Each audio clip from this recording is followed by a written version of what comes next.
Dr. Yuri Felshtinsky is a prominent author, an historian, journalist, and expert on Russia and the former Soviet Union. He's widely known as the co-author of the book Blowing Up Russia with Alexander Litvinenko, a former lieutenant colonel in the FSB who was poisoned with radioactive polonium in London in 2006.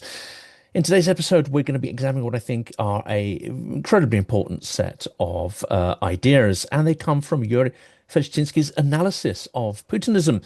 And that is that around 1999 to 2000, the Russian security apparatus, above all the FSB, effectively captured the state. In this model, Putin is powerful, but is also a political representative of a security service corporation that brought him to power and can, in principle, replace him. What are the implications within this analysis, therefore, for Russia's increasing return to Stalinism, which may accelerate with the rumoured mobilization in autumn, and of course a much greater strain on resources available within the vertical of power? I'm also joined by David Debato in this special The Dictators branded episode.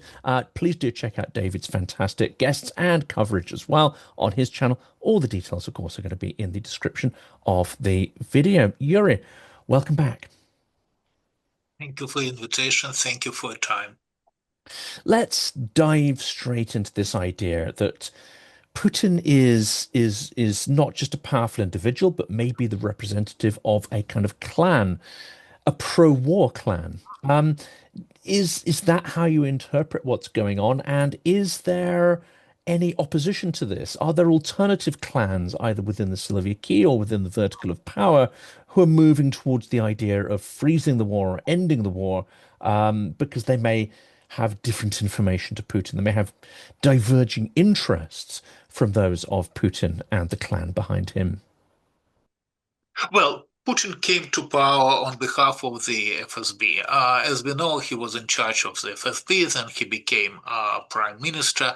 He was promoted to this position because this was the way for the FSB to move him further and to become president of Russia. Yeltsin retired unexpectedly on 31st of December 99. By law, according to Russian constitution, the prime minister in this case would become acting president of Russia, and then, Putin was moved through elections and became president of Russia, as we know, forever. And this was in 2000. Now, in 99, when he still was prime minister of Russia, he made a speech in a close meeting of the FSB active. This is December 2099. December 20 is the day when the Soviet first state security structure was created by Felix Dzerzhinsky. And he basically said that the group of FSB officers sent by you to work in the government under the cover is doing the job successfully. So it was not a secret for the FSB that Putin became president on behalf of the FSB. And as soon as he became president, he started to promote to major government and political positions other FSB officers. And very quickly, the FSB literally took control of the country. Now, there is a great difference between KGB functioning in the Soviet Union under political control of the Communist Party, with a budget which they received from the government. The budget, by the way, was huge. And the FSB, which is existing and ruling Russia without any political control, including political control of the former Communist Party, which is not important anymore. And having in their disposal, instead of budget, once again, the KGB budget was huge, the entire resources of the Russian state.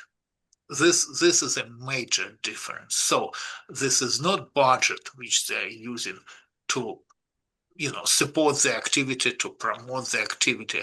These are resources of the entire Russian state, including all finances, including human resources, all businesses, etc., etc., etc. This is a major change. This is the first time in history. We do not know cases when the state security would run the country. This never happened before. And that's why this phenomena is new, and that's why it is very dangerous. And the level of this dangerousness we probably finally realized in 22. Some people started to yell fire in 94, 95 when Russia started the first Chechen war, but this was not clear. This was Yeltsin. This was probably not the FSB. This was the FSB, but it's not how people looked at it. Then some people, of course, started to yell fire again when Russia invaded Georgia, but Georgia is a small country far away. No one could find it on the map, so we forgot about Georgia. Then there was the Crimean episode, 2014, but well, who knows who owns Crimea? Everybody was confused. And then the 1922. So after 1922, 2022, sorry, basically Europe started to realize that something is going on, that for the first time since the end of the Second World War, we have the major military conflict, a war in Europe. And everybody was upset and everybody was frightened. Now, there is a huge difference between what the Soviet Union was doing, of course, and what Putin is doing, and the conditions are different. Stalin existed with the closed borders, using death penalty as a major tool. And we know that he killed people by millions. Putin actually created this system, or his system, with open borders and without death penalty. There is no death penalty in Russia. And borders are open. What means that everybody who is unhappy and active enough could leave Russia. And indeed, the entire Russian elite, very often people are trying to think what Russian elite is doing or thinking in Russia. But indeed, the entire Russian elite left Russia. There is no Russian elite anymore.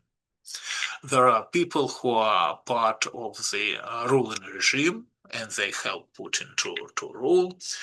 And there is probably some amount of people who are not happy and who do not support the war at all, but are not capable to emigrate. The entire country is not able to immigrate. This never happens in history as well, right?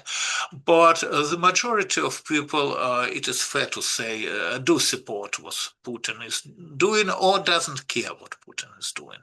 Specifically, they do not care how many people are killed.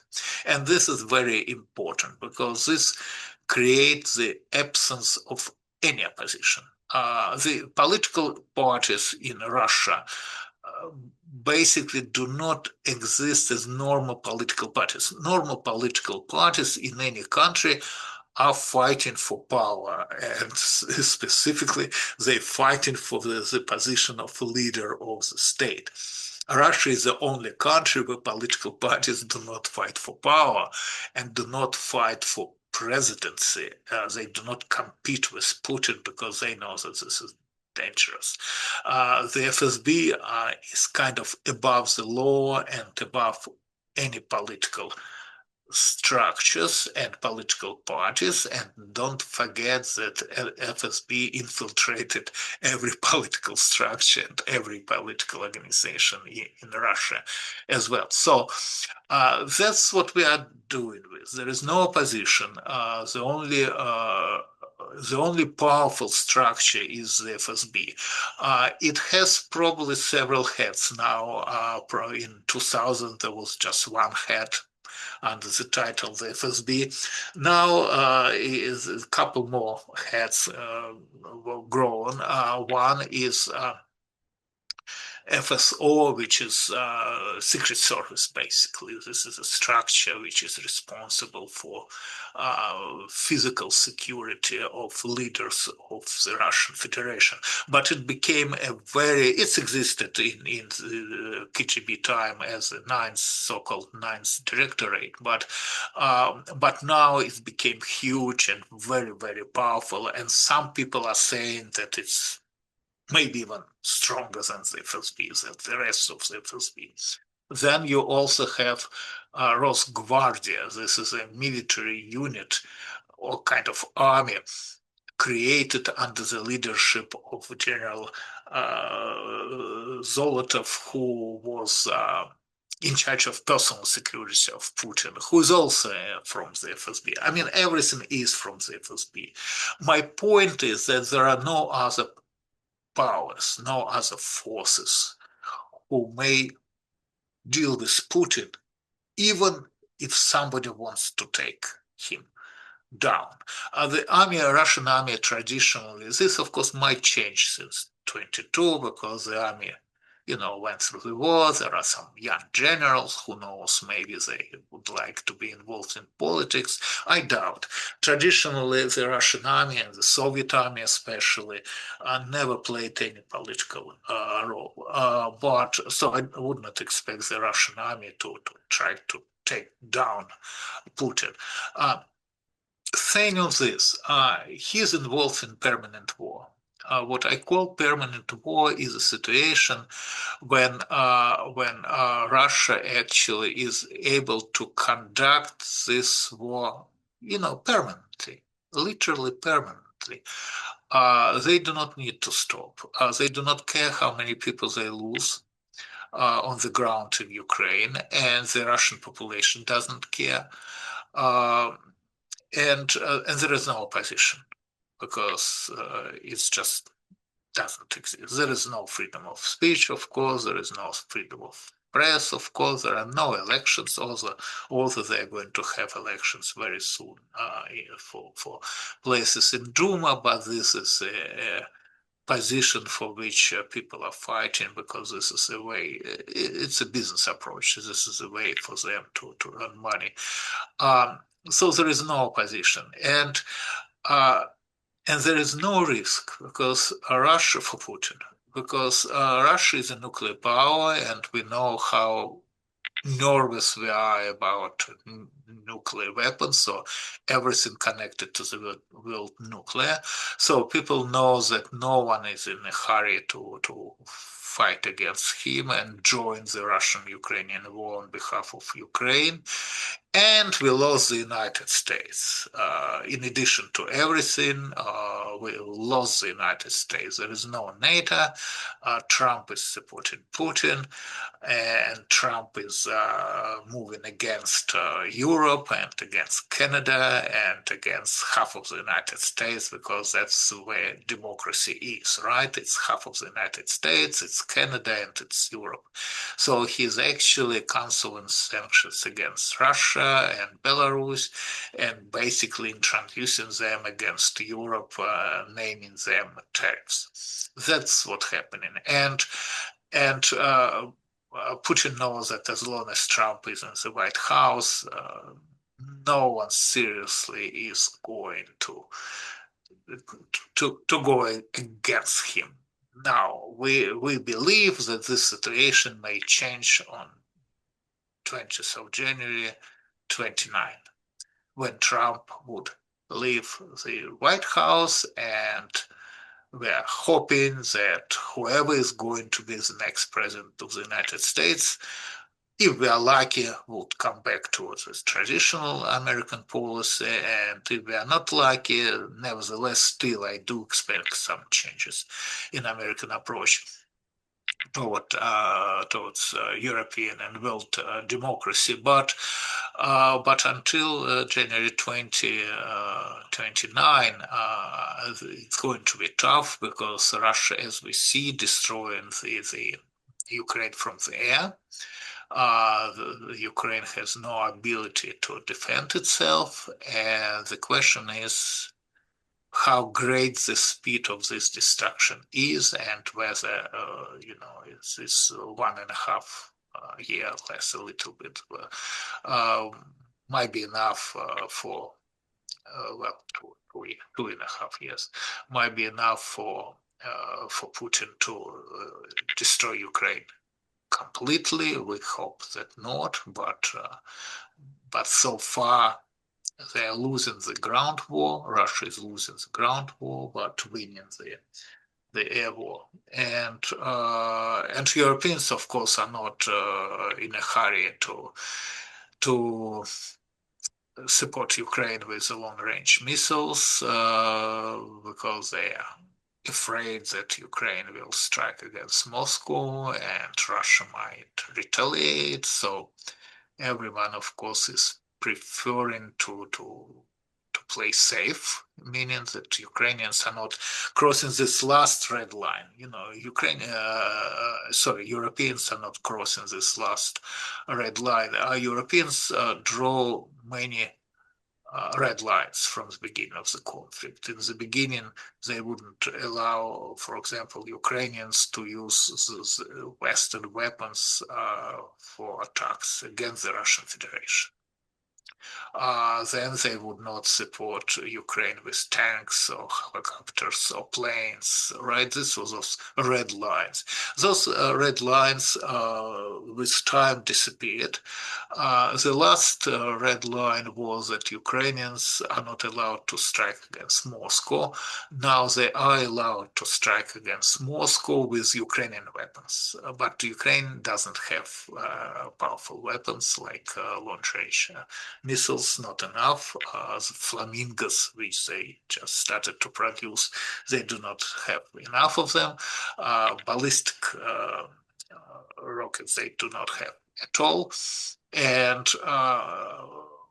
my theory is, or my hope is that if Ukrainians strike against Moscow, then this war might be over in 2 weeks, because Russia is actually a country of one city, and this city is Moscow. And Moscow doesn't care if Ukrainians bomb any other city of the Russian Federation. They do not care. They do not care if Ukrainians invade Kursk region, right? Kursk region. They do not care about strikes against Rostov-on-Don and other major towns, but they do care about Moscow, and that's why Putin is doing everything to force everybody else to believe that Ukrainians shouldn't be allowed to strike Moscow, because that's what he's afraid of. I'm going to ask one quick question, and then it's David's going to jump in. Has therefore this sort of Siloviki clan, who one would presume gave a green light for Putin to start his invasion, to, let's say, strengthen their power through what they must have thought was a short, victorious war, have they actually completely merged their own survival into this forever war? Do they understand, or do they think that if the war was to stop, that would be an existential threat to the existence of this, for want of a better word, Siloviki clan? Well, that's precisely the point. By the way, we do know from Putin uh, how and who started the war in Ukraine. In both cases, in 2014 and in 2022, the decision to start the war was made by 5 people. Putin, Patrushev, former director of the FSB as well, and at that time he was chairman of Security Council of the Russian Federation, and Bortnikov, who is current chairman of the director of the FSB. And then Gerasimov, who was chief of staff, and Shoigu, who was defense minister. But this Shoigu and Gerasimov are basically technical support, right? My point is that the decision to invade Ukraine in 2014 and 2022 was made by three directors of the FSB. Putin partnership and Bortnikov, not by the Russian government, not by the Russian parliament, not by the Security Council, by three people, the three chiefs of the FSB. So we know who is responsible for the war.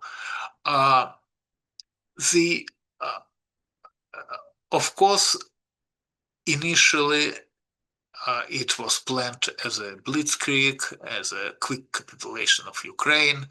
Putin was sure that Zelensky will escape abroad very quickly and the war will be over in whatever, a day or two or three, or a week or two or three. And that's not what's happening, as we know. And I sincerely believe that by now there is not a single person in Russia who is part of the ruling class and who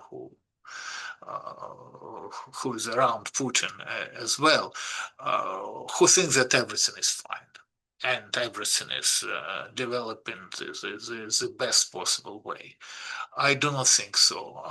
But at the same time, as I mentioned, the situation of permanent war is a kind of guarantee for them that nothing will go to happen to them. You see, there is nothing but the FSB, right?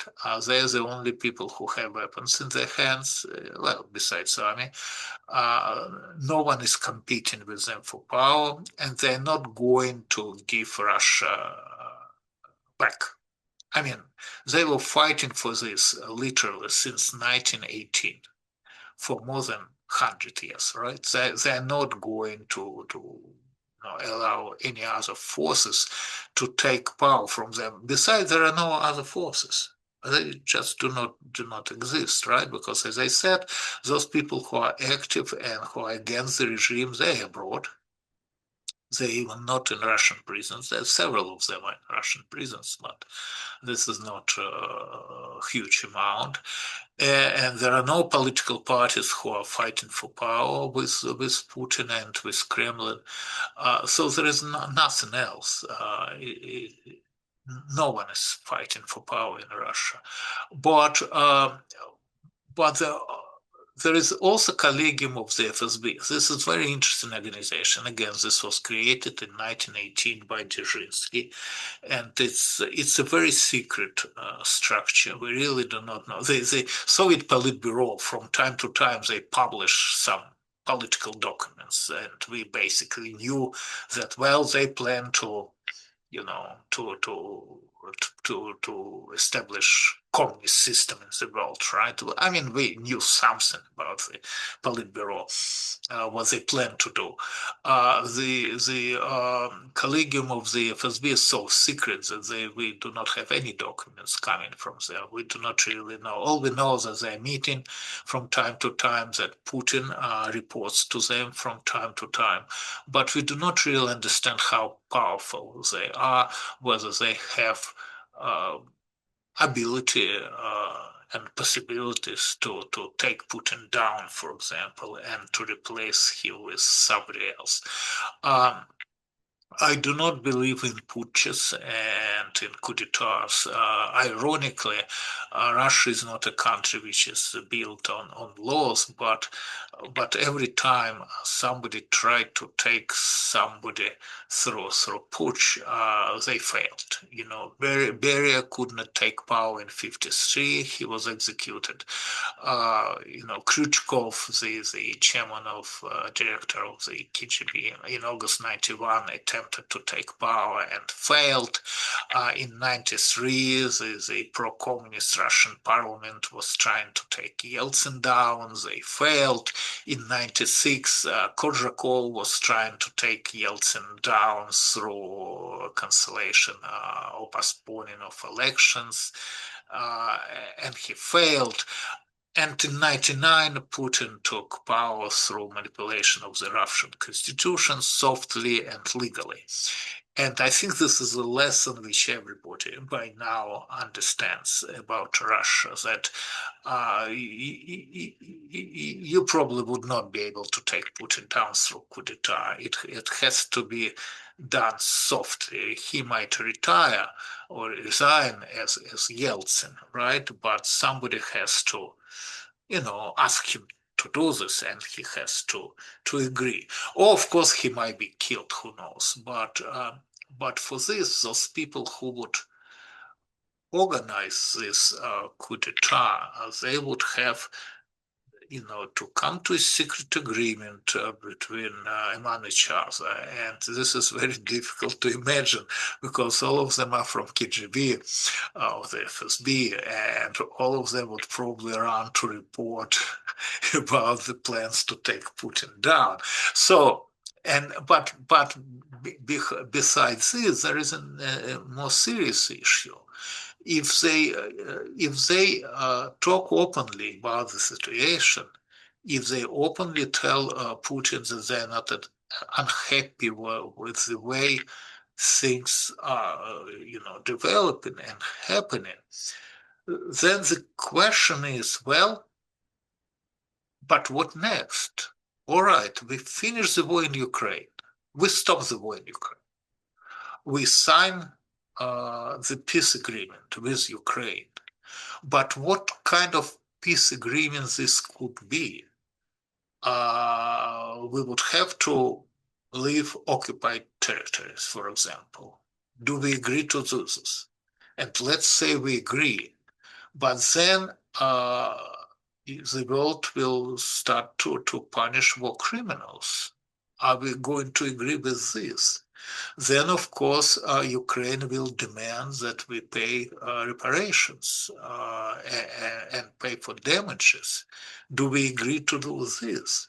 So, in other words, the peace agreement, any peace agreement, would create a lot of new problems for Russia. And who is going to deal with these problems? Those people who are planning to replace Putin, they probably would not really want to deal with these problems because it's again risky and difficult, and they probably might be taken down by events. If they try to deal with it, that's why it's safer for them to continue to have war, because no one is trying to take power from the FSB. Hence, no one has ability to do this. Europe is afraid to be involved because of nuclear power for Russia. Ukrainians are, of course, dreaming about ending this war, but they do not plan to occupy Moscow and to take down regime. That's not how we see the end of Russian-Ukrainian war, and that's not how we see even the defeat of Russia. I mean, it's clear that Russia is defeated in this war, meaning that they're not able to win it, but they are able to ruin Ukraine. And aside of everything, we are facing a new danger, which I think we do not really understand how dangerous this situation is. The war changed. We do not need ground forces to destroy a country anymore. I mean, we were afraid all these years, we were afraid of Russian invasion, Russian ground invasion into the Baltic states or into Poland, and then further to Europe. But as we understand now, Russia doesn't need ground forces to destroy countries. They could use long-range missiles and drones to destroy any country you choose. And this is a new danger, and I think this understanding will come to both Putin and to Europe, that without the United States specifically, you basically may attack any country without ground forces and create a lot of chaos and destruction. And I think that's what we are going to see in the nearest future. and combine it with hybrid and psychological warfare as well. David, over to you. Thank you. Yeah, you're off air. We discussed a little bit about what's going on here in the States, and you know, I'm constantly disappointed about what's going on here. I make no bones about that. I speak about it and write about it every day. You're right. As we discussed earlier, you and I, the United States has a long history of democracy, of a democratic form of government, but was and still am shocked and disheartened at how fast a sizable percentage of Americans, American voters, have readily thrown their support to a rapidly authoritarian government. Really, just over the last 10, 12 years since the advent, the creation of MAGA. Russia doesn't have as you know, a history of democracy. So it doesn't surprise me when you say that the Russian people aren't going to, launch a coup or a revolution against Putin, that they are not going to say anything about the killing and the barbarity that's taking place in Ukraine. However, I am shocked and disgusted that the American people are allowing this to happen, that they readily give in to the barbarity that's going on with the militarization of our country, with deploying troops of our military on the streets, having the Department of Homeland Security, ICE agents attack, shoot, and in some cases murder Americans on the street. And it's just going to get worse. I am very pessimistic, Yuri, that in the elections coming up in November of this year, as well as the 2028 elections, that Trump is going to allow the Republicans to lose. Much has been written about this and said about this. I believe through a number of different mechanisms that he's already put into place, he is not going to allow anything but a Republican victory. And that, of course, and I'm weaving my way back to what the point you just made, which is that the Western world of democracies can no longer in any way, shape, or form count on the United States to back them up, that they're on their own. If and when, not if, but when Russia launches some kind of an attack, hybrid drones, whatever, against cyber, against Europe, the United States is not going to be there. I don't believe that, at least as long as Trump is in power, Article 5 is going to mean anything to him. I don't believe he's going to go to war over Estonia. It's just not going to happen over the Narva Bridge incursion. He's just not going to do that. And I'm dismayed that Europe still buys energy from Russia. I've written a lot about that, the fact that money still controls the politics of Europe. They're cowards. I'm sorry. The leadership is leading the Europeans down a very dangerous path. Let me ask you this, and I know I put a lot into this question, but given, if for argument's sake, the Republicans win either legitimately or illegitimately in 26 and 28, meaning the Trump administration still controls this government, whatever shape we're still in after that point, where do you think the future lies for Europe and Ukraine? Are they going to be able to fend off an continually aggressive Russia without any support from the United States? Well, first of all, you are right. There is no NATO anymore, and there is no American support. And whatever would happen in Europe, there is no way Americans will help Europeans. This we do not expect. I think by now European leaders know this. I think Europe changed since 22. I think they do understand that Russia is the main reason for aggression in Europe and the main enemy of European democracy. I think this understanding is important. I think what is also important that Ukraine has the army which is capable to fight against this Russian aggression, and that Europe understands this. I think Europe also understands that if Ukraine capitulates, and once again, I do not expect this to happen, then of course Russia will invade Europe. But as I said, I'm afraid now that the course of the war might be, changed by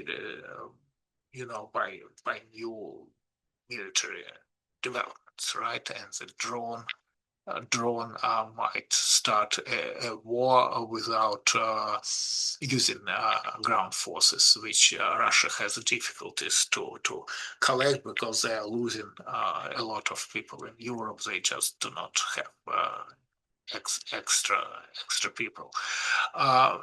Now, the United States, and it's very sad for all of us and very much unexpected, happened to be a huge banana republic. It's tragic, but that's what it is. The Republican Party is supporting Trump by all means. Trump has a lot of instruments to influence those politicians of the Republican Party, which would prefer not to support him. So at the end, everybody is supporting Trump. They change slightly, probably, electoral map in the United States, preparing for November elections. As you know, we do not have system when one vote is one person is one vote. I mean, the system is more complicated. For this reason, it's very often when the states where the majority of population is democratic would elect politicians into Congress and into Senate who are Republicans. This map was changed even further in favor of Republicans now, as the Supreme Court, which is mainly support Trump because 6 of members of Supreme Court are supporting Republicans traditionally, and only 3 Democrats, is actually proving all those changing also electoral map. So even if Trump is losing some support, and he probably is losing some support, this doesn't mean that Democrats would be able to get majority in Congress, in the low part of Congress and in Senate. But even if they do,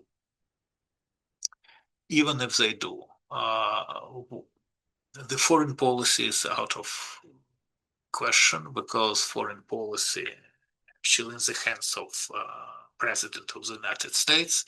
I do not expect any changes in the foreign policy. And let's be fair, I do not think that Democrats learn any lessons from the defeats which they had recently with Trump, starting with his first presidential term. The Democratic Party moved to the left as a reaction to what's happening in the country. So we now have, we lost the center entirely, because now Americans would have to choose very often between left-wing Democrat and pro-Trump Republican. And it's a tough choice. It's a tough choice for them. So we will see what's happening in November. Now, Trump will try to stay as the president for the 3rd term. I hope, sincerely hopes he won't be able to do this, but it's possible that he will manage the Supreme Court to allow him to run again. I even would kind of think is that, well, probably the Supreme Court might say something, well, let people decide. If they do not want to have Trump, as the president again, they will vote against him. And if people want him to be the president, he will be president again. So let's people to decide who is right, who is wrong. So I do not know, of course, what will happen, but I do expect to see his children around for a very long time, since they, as we know, his family, Trump's family, managed to earn several $billions with 9 zeros, right, during his presidency. This is the most successful business project which Trump had. Actually, as a businessman, as we know, he usually, was either in red or declaring bankruptcies. He was constantly in court. He was constantly fighting accusations, etc.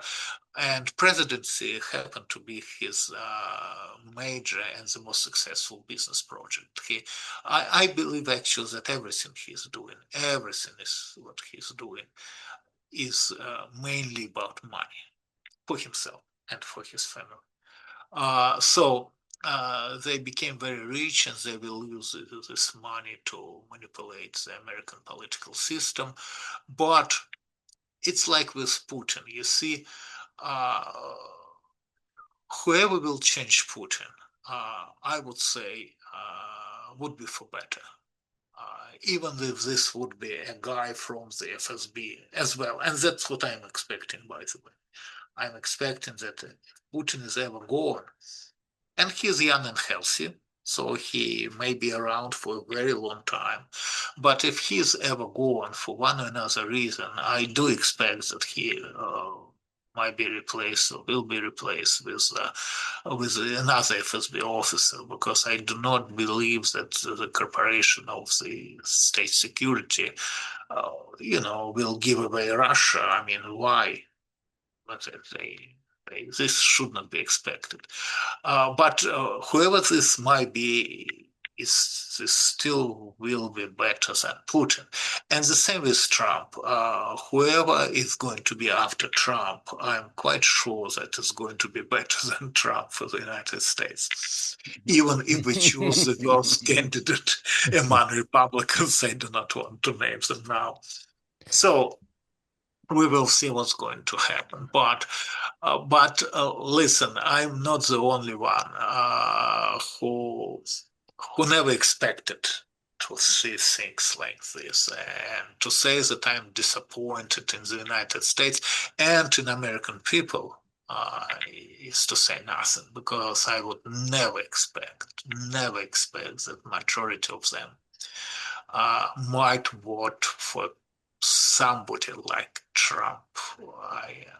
And then tolerate it. And then as he deconstructs all the democratic norms, to simply tolerate. Three times they voted for him. Precisely. And this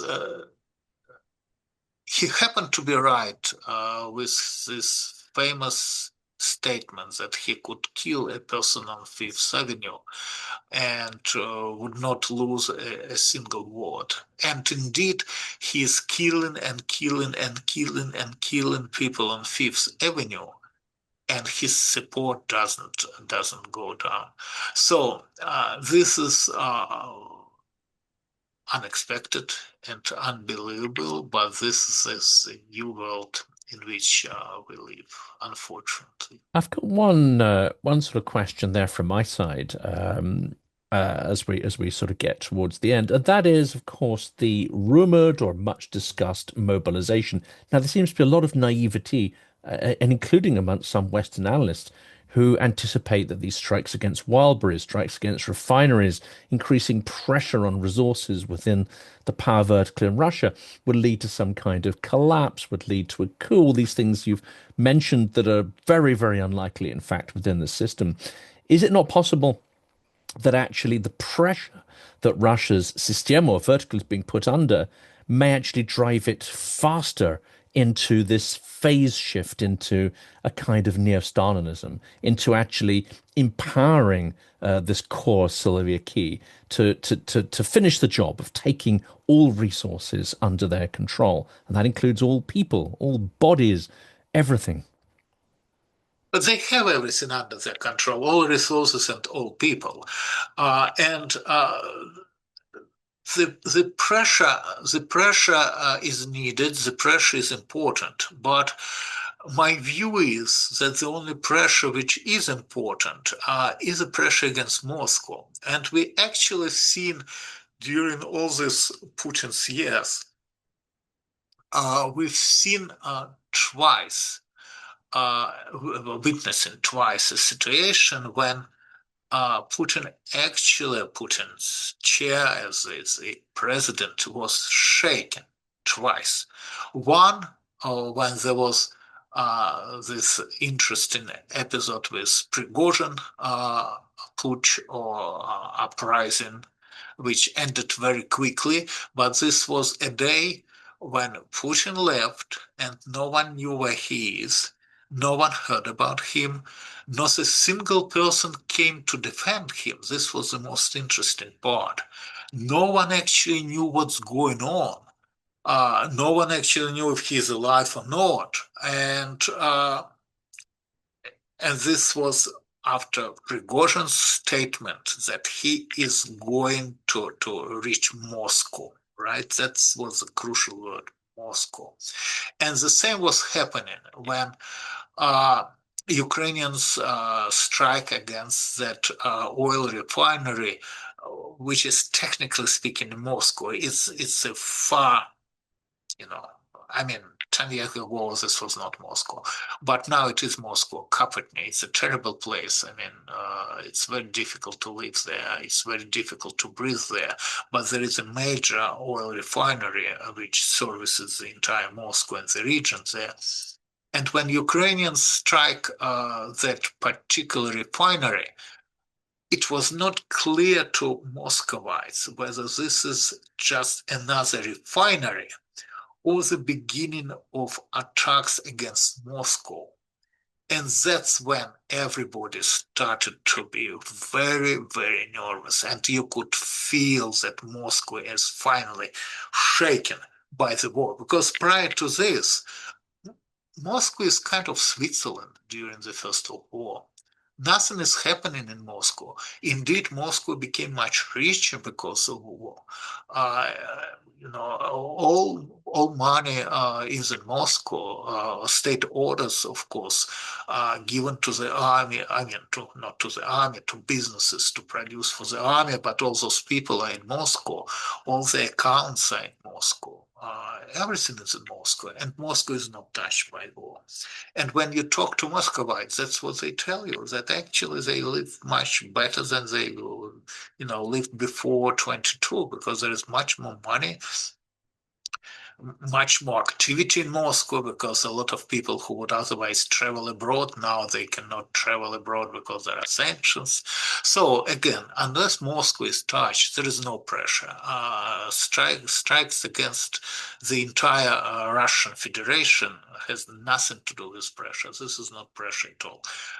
Saying all this, and it is discussed by everybody, whether Putin would be forced to start to draft more people into the army.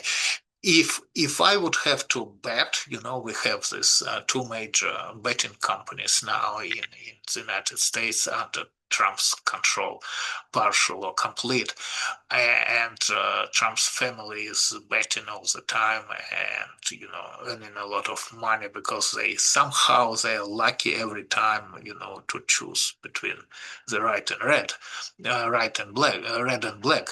But anyway, I think they will not announce new mobilization because in order for this, probably he should. If he does this, he probably should start with closing the border. The first time when they announced additional mobilization was, I believe, in September of 22, something like this.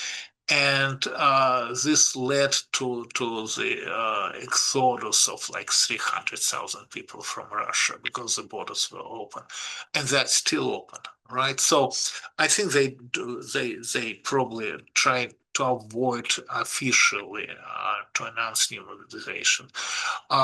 Secondly, as I said, they may not need another army because again they needed it prior to today because they would need to continue their ground operations in Ukraine.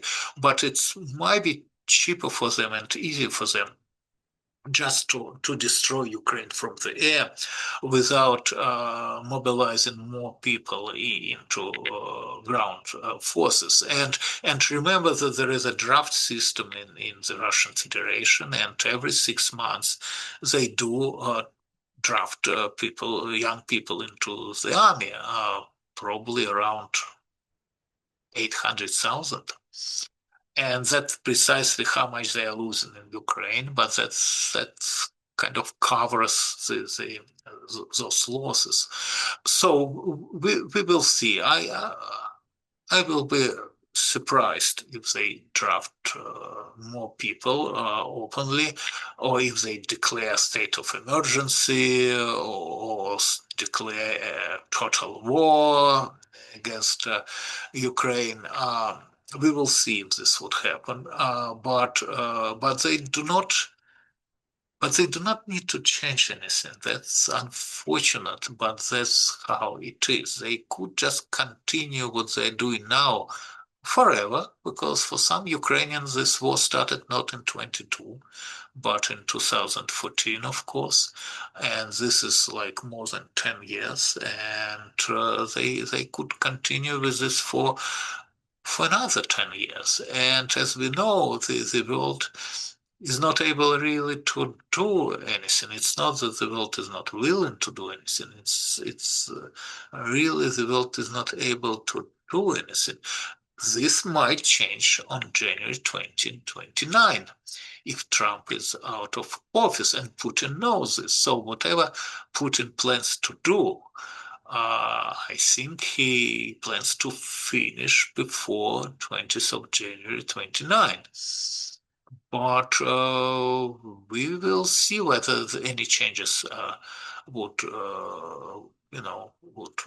would follow in the nearest future. Because again, my main concern is that they will start to destroy Europe from the air without declaring war. And as Putin would say, just several days ago, he stated that, well, what war? We are not involved in war. We are not fighting at all. And he might do the same. He just made a statement visiting Far East that they will start to to fight, to strike against international ships, punishing Europe for fighting against illegal oil tankers, which Russia operates in the Baltic Sea.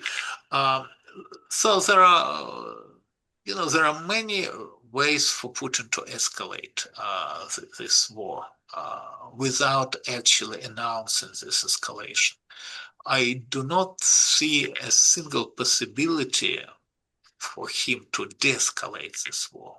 I think he's the last person who is interested in de-escalation, because de-escalation creates enormous risk for him personally and politically.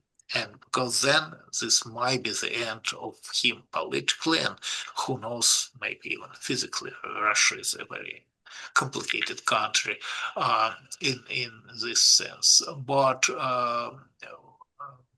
I do not think we have any chances for ending the war in Ukraine and ending the war in Iraq, by the way, until these two presidents are in their offices.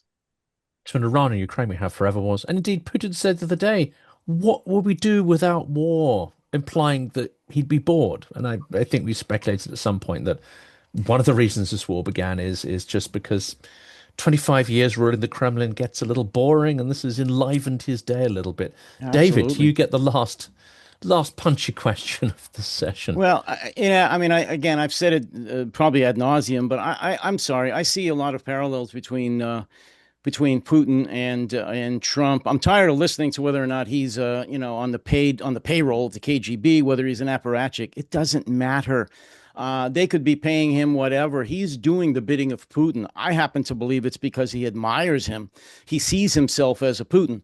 And so he's going to try to do the same thing to make a new American empire by being one of the top three, him, Xi, and Putin, as they're carving up the world. That's all it is. And that his name is going to live forever in history. I think it will live in infamy, but not in the way he thinks. And I agree with, well, pretty much everything you already said. And Putin's not going to stop this war. But in my humble opinion, the only thing that's going to stop this war is when and if NATO does get its act together and defeats Putin, defeats Russia militarily. They can do that. They can do it now. I don't believe they still have the spine, the political will to do that. They have the resources.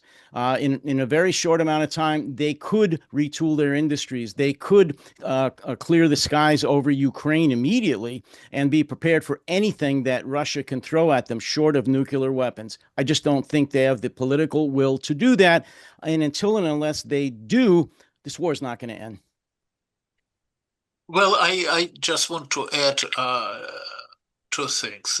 One that, they call Trump in Kremlin Colonel Daniil Fedorovich Trump, referring to a hero of a very famous Russian spy movie where a Russian Chekist was planted as the major German officer, right? And so they do consider him the agent, but I agree that this is not important, especially now when Trump managed to earn a lot of money, and now he knows that he is powerful and may outplay Putin financially if necessary. But what is important, I think that Europe is not in a hurry to join the war. This is understandable. But Europe should be in a hurry to help Ukrainians to get long-range missiles and to strike against Russia the way they would like to strike. Yes, I didn't quite think of Trump as a kind of Stirlitz figure, but that's interesting. Yes. Yeah, fantastic. I mean, I share with Yuri and Dave and I have spoken a lot about this idea of a Pearl Harbor, a hybrid Pearl Harbor, and drone attacks, hybrid attacks, sabotage as being perhaps more likely at scale than the old-fashioned Narva scenario, etc. Yeah.